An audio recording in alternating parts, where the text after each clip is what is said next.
Well, hello there, ladies and gentlemen. My name is Simon, and Star Wars Celebration is currently underway. I should be there right now, but unfortunately, I'm not due to my current health issues. So the next best thing is for me to watch it from home. Although I picked the greatest day to kind of tune out, as I'm a little late in catching this Ahsoka teaser trailer.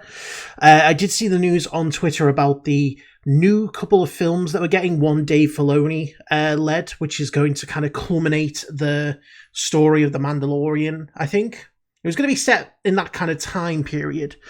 The other being the one that is set 15 years post Rise of Skywalker and is going to see Daisy Ridley back as Rey. I hope it's good. I always kind of thought, episode 9 should have just been the end of the Skywalker stuff. Maybe set it a few hundred years in the future, but, it is what it is. I'm excited to see what they come up with, but I will, as always, withhold my expectations. Because, that's, I think, if anything, over the last few years has taught me, it's to keep your expectations low.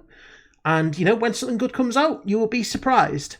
So, speaking of Ahsoka, there's a few things that I expect in this trailer, a few things that I would like, and a few things I don't think will happen. So, one of them that I think will happen is we will see Sabine. She's been in the promotional stuff. We saw a still of her looking at the classic Rebels artwork from the end of the show. By the way, if you've not seen Rebels, you really need to, especially for this show, because it is essentially a Rebels sequel. So, make sure that you are caught up on it, otherwise you're going to miss all the little cameos and, the little tie-ins, like Zeb in The Mandalorian the other week. What I would like to see is confirmation of who is playing Thrawn. However, I don't think Thrawn is going to be in the trailer. For me, there's only one person. Lars Mikkelsen has to play Thrawn. He voiced him in Rebels. He's got the look. He's got the voice. He's got the presence. He can play a mysterious kind of intelligent villain. If you've seen Sherlock, he played a really good one in that. But, I'm not expecting to see him in this trailer. I'll be nicely surprised if we do. I think we might see, was it Morgan Elseth, the woman who Ahsoka faced off with in the second season of The Mandalorian? I think she might be in this. But we'll see. We're going to jump in and watch the trailer. So let's go. That is the Jedi Temple, I think. Something dark. Certainly gives me Jedi Temple vibes. Classic Ahsoka move. Ooh. This is a new beginning. Lothcat. Is that supposed to be Sabine? I think it is. War. Oh, the Hera Chopper. Power. Who is that? Oh my god, we're getting the remake of Been a while. that last scene on Lothal. I started hearing whispers New Republic. about Thrawn's return. Thrawn! Come on, that looks like Lars Mikkelsen. That looks like Lars Mikkelsen. The Empire. Nice. Nod to the books. We have to prepare for the worst. Who are these? Who are these dark side users? A long time ago. Who the fuck are you? There aren't many left. That was Ezra.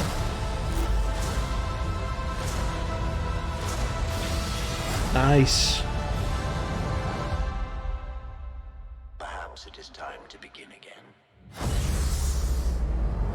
Was that the droid that David Tennant voiced? I don't know. So I had to go back and re-watch that trailer in a bit of a more kind of a slower pace, because like a lot of stuff was packed in there.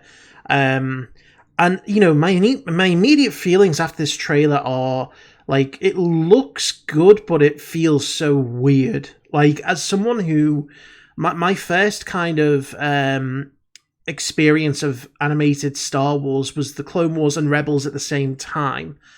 So, seeing these Rebels characters translated into live action is always weird, because the Rebels had a very unique animation. It was more kind of it was a tribute to Ralph McQuarrie's concept art. And whether they knew that eventually there might be some live action adaptations or not, I can't say. But certainly, it's easier to adapt something like the Clone Wars because it had a slightly more realistic look to it than Rebels did. And so, when we saw Zeb last week, he looked perfect. He looked great. Exactly what you would imagine a Lasat would look like. In this, one thing that kind of stood out for me immediately was Sabine's longer hair. She's always had short hair in the show. And so to see like full shoulder length hair, even though I could tell, because she had the sort of highlights, she had the outfit that Sabine wore, it just kind of threw me off for a second. And I was like, oh, okay, that's Sabine. Hera looks great. Chopper, fantastic as always. Ezra, we saw one still of a hologram of him. And I had trouble like kind of seeing, because obviously it's a hologram. And, again, that translation of live action from animation is a bit jilted, especially for this kind of source material. But there was some cool stuff in here. I'm very intrigued about the, I don't want to call them Sith, because I don't like to think of them as Sith. Darkside users, the people who had the red blades. I did spot someone with an Inquisitor's blade in there. So whether we're getting more than just the kind of remake of the Lothal ending scene, because that's very much what it looked like, is that they were recreating that last shot of Rebels where Ahsoka comes to get Sabine to go on the search for Ezra. Maybe we're getting more of Ahsoka's kind of post-Clone Wars history in live action. We did see Thrawn from the back, and from what I could see, it did kind of look a little bit like Lars Mikkelsen, but it's very hard to tell from the back. The only thing I really had to go off was that his hair looked a little bit wispy, and Lars Mikkelsen doesn't exactly have a full head of hair. But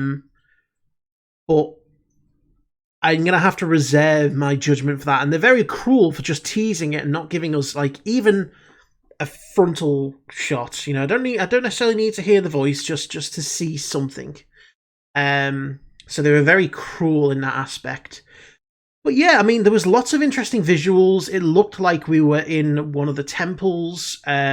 Certainly the vibe was similar to when they were running around in the trying to remember the exact name for it, but when Ezra and Ahsoka were being hunted by Palpatine in that kind of starry sort of landscape, it looked like we had a little bit of that in there. The old guy with the beard interests me because he's got a very intimidating presence. And, again, I can only assume that they're aligned with Thrawn. Because, I mean, there was a very clever little usage of, the canon book title, Heir to the Empire. And, if Thrawn is being pushed as the next leader of the Empire, then potentially they could be working with Thrawn.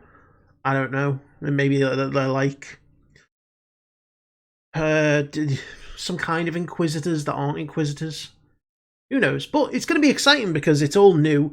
Getting to see a lot of the New Republic here, which again, I assume they will continue with their trend of showing the New Republic to be really ineffective and, incompetent. But it's interesting. So we'll see where things go with this. But I am genuinely encouraged. I'm still going to reserve my judgment because, again, we've seen with a few of the live action shows that they don't always appear to be what we think they are. But, I'm always someone who likes to think the better of things if possible. And I am encouraged. So tell me what you thought in the comments, and hopefully we'll get more in the coming months.